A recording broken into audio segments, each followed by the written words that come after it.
Poof! We've grown an inverter. So this is an MPP Solar MPI hybrid 10 kilowatt three-phase inverter that can do everything I need it to. Or if we are to believe a label, it's an Infinity Solar 10K Par B, but I think that's because due to shipping issues, due to the whole thing in the world right now, they just sold me an unbranded unit instead of one that's got the MPP Solar logo on it. But I've actually just worked this up for a test run. I've checked that it works with just a long extension cord going to a workbench, and it does power on, it does put out power. We obviously don't have any of the actual site wiring, none of the three phases in here yet, but I want to see how well this thing is going to perform, because one of my motivations for making this entire thing is that about 2 years ago, the neighbours installed a giant big house full of fans powered by very cheap VFDs, causing a huge amount of distortion on the power grid in my area. Now I complained to the power company, they came, they put a meter on in my house, and they went, oh yeah, there's a bit too much distortion, we're gonna investigate. And a year later they made it so that the machine is only turned on at night when I'm awake, and there's still a huge amount of distortion of the grid, making things like power transformers very loud and obnoxious to be around in the house. So having my own power plant would of course rectify that issue, if this thing can put out clean enough power. So the way my current setup is set up, this is actually the power cord that's feeding my entire workshop upstairs is going to a big UPS over there, which is line interactive, not double conversion, so that does not help. But with this extension cord going into the giant three-phase connector on the bottom of this unit, we should be able to power my workshop. So what's going on wiring wise? This is obviously just a bit of a play around sesh.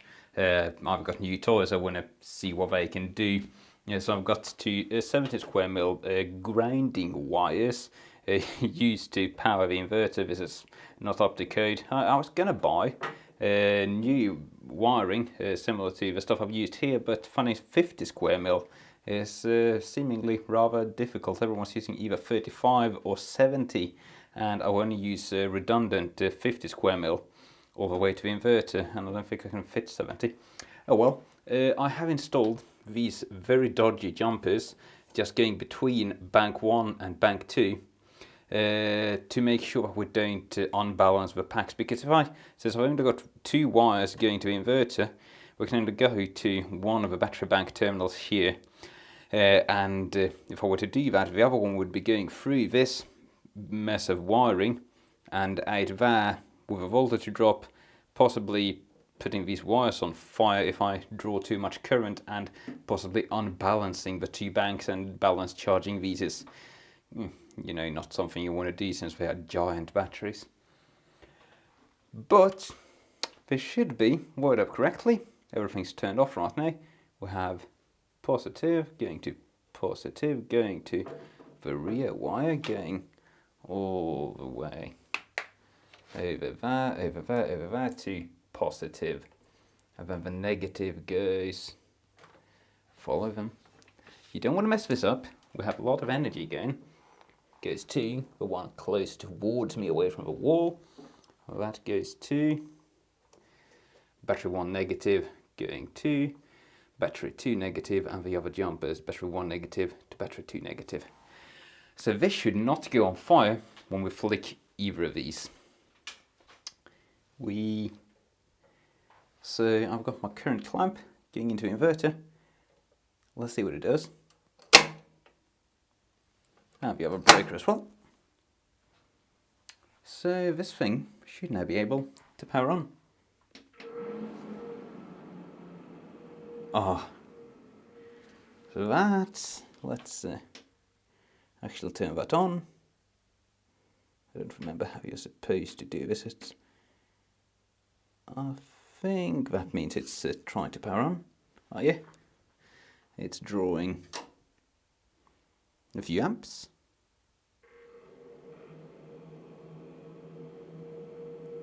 .9 amps. These downside of this particular model of inverters, they're supposedly not very efficient at idle, and that does seem to be what we're seeing, idling at almost 4 amps. That's about 200 watts of idle power consumption going into this thing, which is, you know, but when you're powering a great big house with, you know, practically free energy, it's not like, it's not going to ruin the value of this inverter, since it's such a cheap inverter for what it does. I'd have to pay 3 times as much to get one that's as good. But yeah, there we go. Oh, it's mounted now, so we can do sexy. I do like the little custom LCD they have. It's very sharp and easy to read. So I have my little power meter here. It's gonna be putting out, yeah, that's probably 230 volts flat, with most of the error being in the meter. So let's see what happens if we get some load on this thing. I haven't tried this with more than 650 watts before, because I was using a very long thin extension cord. Now we can shove it with a 2 kilowatt heater. Fan on.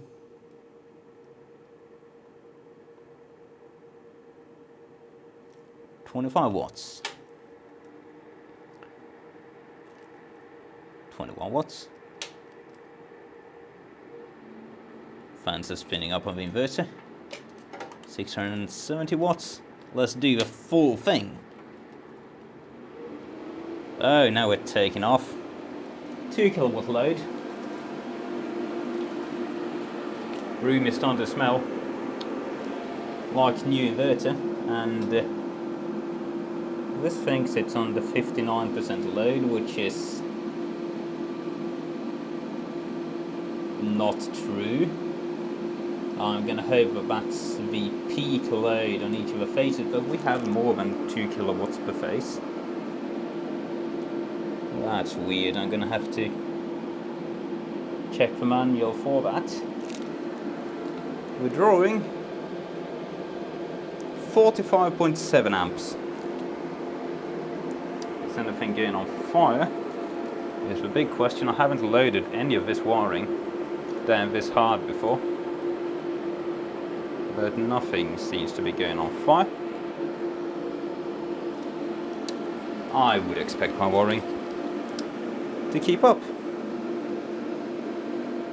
And our output wiring, keeping in mind with output voltage, keeping in mind we're hooked to a terrible extension cord from probably the 80s. It's 230 volts, flat on, spot on. Now let's turn this off and on, see how it responds.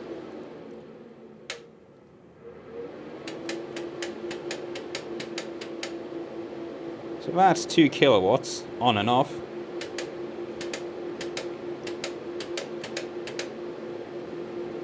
It's not doing anything terrible as far as the meter is concerned.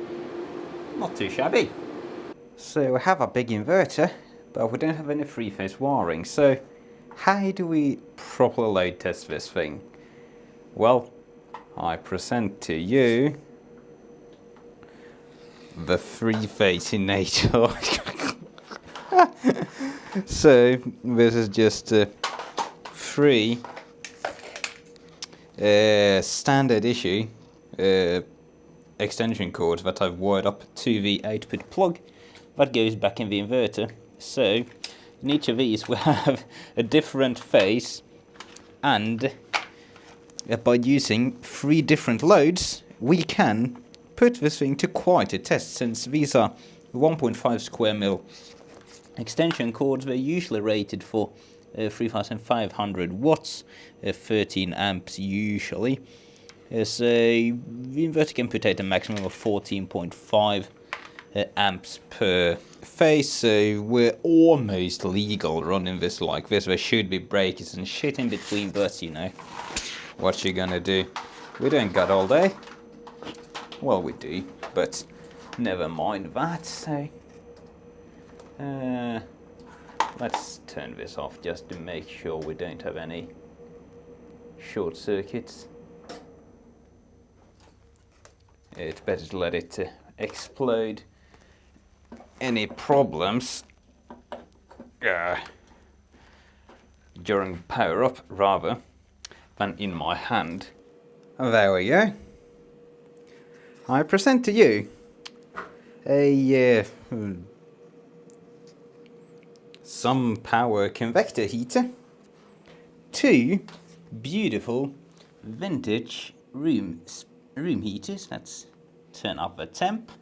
So that's about 2 kilowatts, that's about 2 kilowatts, that's I think 1650. And to top things off, we have a variable power vacuum cleaner that's up to 1.5 kilowatts. So this thing is loud and it has horrible drive because it's just a light dimmer in serial with a motor and these old things. We should also have, if it hasn't broken again, nope, we've got feedback, so we've got our output power there. Let's start heating things up. So we want to have the meter on, 0 that. So this is going to be the first actual high current test of this battery bank. I have not tested this at more than like 10 amps before. I went up to 60 when I was playing around, but let's just start turning things on.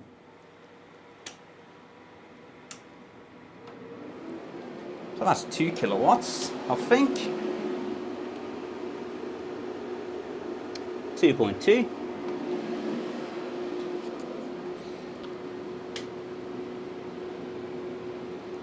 Four kilowatts. Update.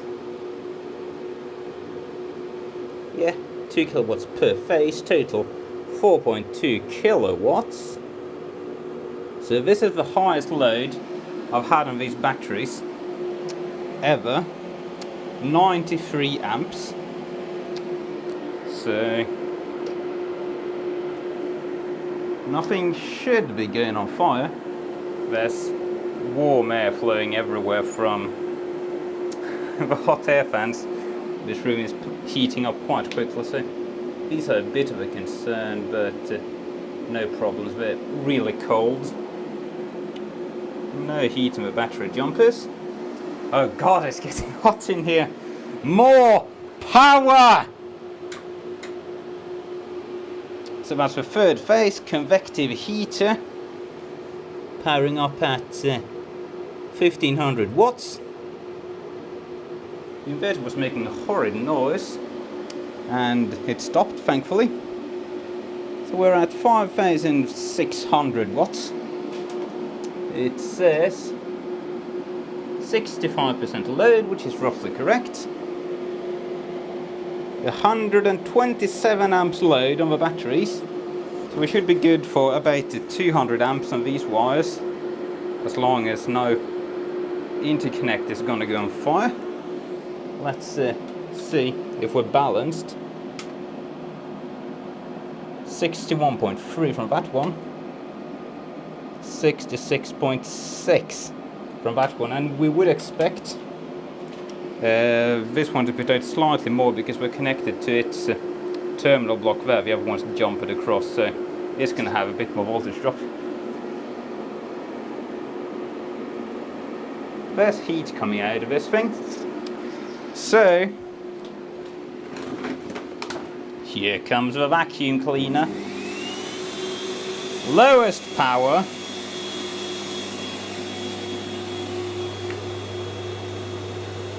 We're now up to over 6 kilowatts.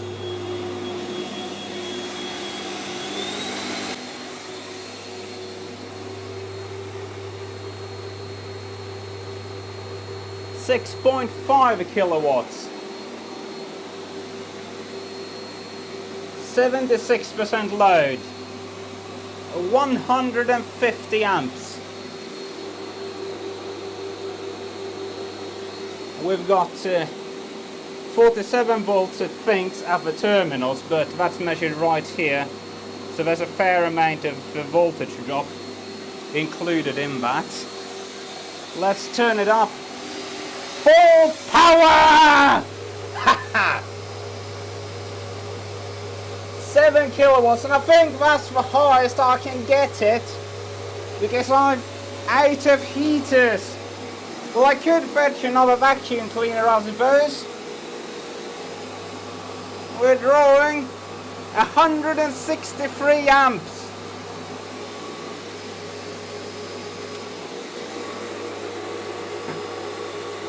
Let's see our battery voltage. 47.67, 47.78, and let's do that without the wiring loss. You're gonna have to take my word for this.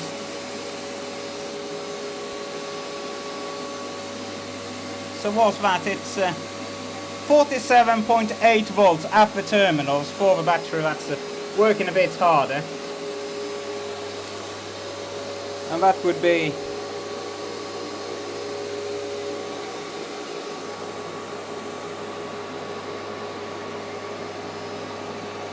at 80 amps of load. Jesus. Oh, that thing turned off. The inverter started making noise. So it's warming up in here, I think. On you go. I want to see the power.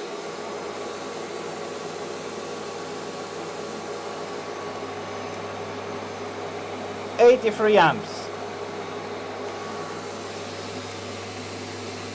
79. Now they're both basically going to be at 48 volts nominal.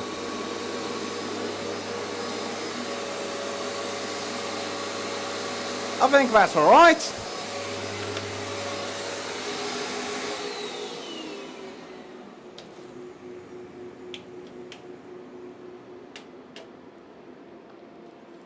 Let these guys cool off for a second. I don't want to overheat my vintage heaters. God, it's hot in here. It's like the middle of freaking summer.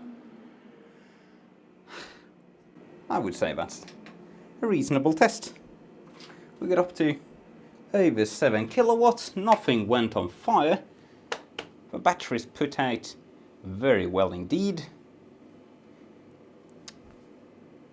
Now we could be a little rude and do that. And now we're gonna be loading down only one of the batteries. Now we want to be trimming that up to 160 amps because we don't want to actually trip this, because this is a 160 amp breaker at most. But now we can really stress test one of these for a little bit. So let's where'd the clamp go? Let's rig this up a bit better. There we go. So we're running on only one bank, and that's a battery voltage at the terminals. That's our battery current. So let's start turning things on. We don't want to get too high since we have a 160 amp limit.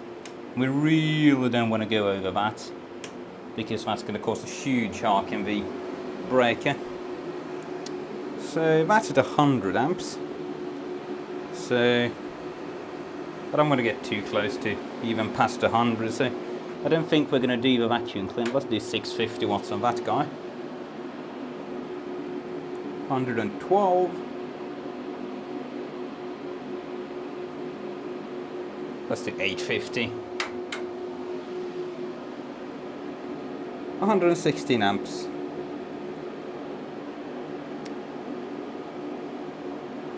That is actually a bit of a lower battery voltage than I would like to see, given the size of these batteries, they're not under a huge amount of load, but these have not been used a lot in the past, so they're barely commissioned. So we've got 47.0 there, and 46.2 according to this, but I know this guy has a tendency to read a bit low. It's been lying to me in the past. Yeah. Sometimes it starts making this horrible inverter noise. It just really takes me off guard. Oh, I think we're seeing the batteries start to swing back. So the voltage is flattening out, and soon the voltage is going to keep... It starts going back up if we let it just sit for a while. Slowing down. Really would have expected a higher terminal voltage. I'm a bit concerned about that.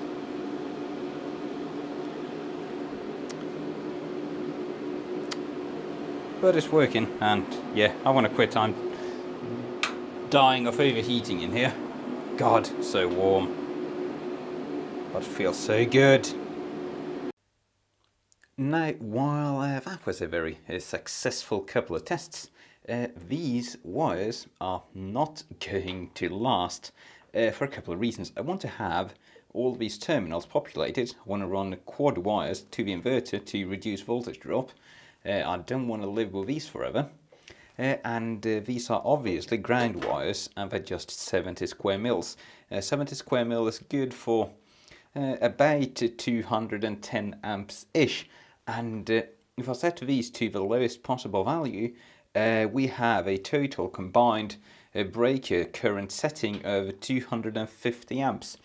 So I'd have to step up to like 100 square mil for that to be acceptable, because we don't want to be in a scenario where any condition can cause overcurrent in these wires and the subsequent overheating with dripping plastic on things and burning copper and glowing things which should not be glowing. So we have some things in the works, namely some adapters, because the inverter, the MPP Solar specify 85 square mils for your connecting wires, and that's even a bit on the low side, since 85 square mils is, I think, is rated for 240 amps. And that's not really. It's enough for the current of the inverter, but not enough for our breakers. So I need to run, really do need to run quad wires, and I have purchased, for more money than I would have liked, 10 meters of 70 square mil wire. And to make myself able to run them, this is what I've come up with. I had a bunch of this 100 square mil copper bus bar lying around, so I just cut up a piece of that, and we've got 2 cable shoes mounted too. And that's going to bolt onto the terminals here. I'm going to have to cover this up. Hopefully I have some shrink wrap that's large enough. And then we're going to have our dual 70 square mil wiring for a total of 140 going to the breaker box. And that should be good for up to well over 300 amps. So I can bloody well crank these guys up to their maximum setting if I so want to, but I don't want to. We don't need that much current. Cable mounting wise, I tried to catch the supply store, local supply store today. Didn't have a chance, but I think I'm going to get some wall mounts, the ones that are like a little bracket you bolt into the wall, and then you have plastic that slides on each side of the wire. Going to run 4 wires just along the wall beside each other and up in here. So that's going to be quite a bit more wire than we need to, rather than going the ugly bird route. I could like take some wiring harness thing and just go straight across there, but that just looks terrible, so I'm not going to do that. And I might even actually, if I have a presence of mind in the store, I'll just grab another one of the cable holder things to hold these guys as well, to make that look a bit nicer. That's fine, but it's not a beautiful solution. But yeah, we need to start making our wires, and there's going to be some crimping, some cutting involved.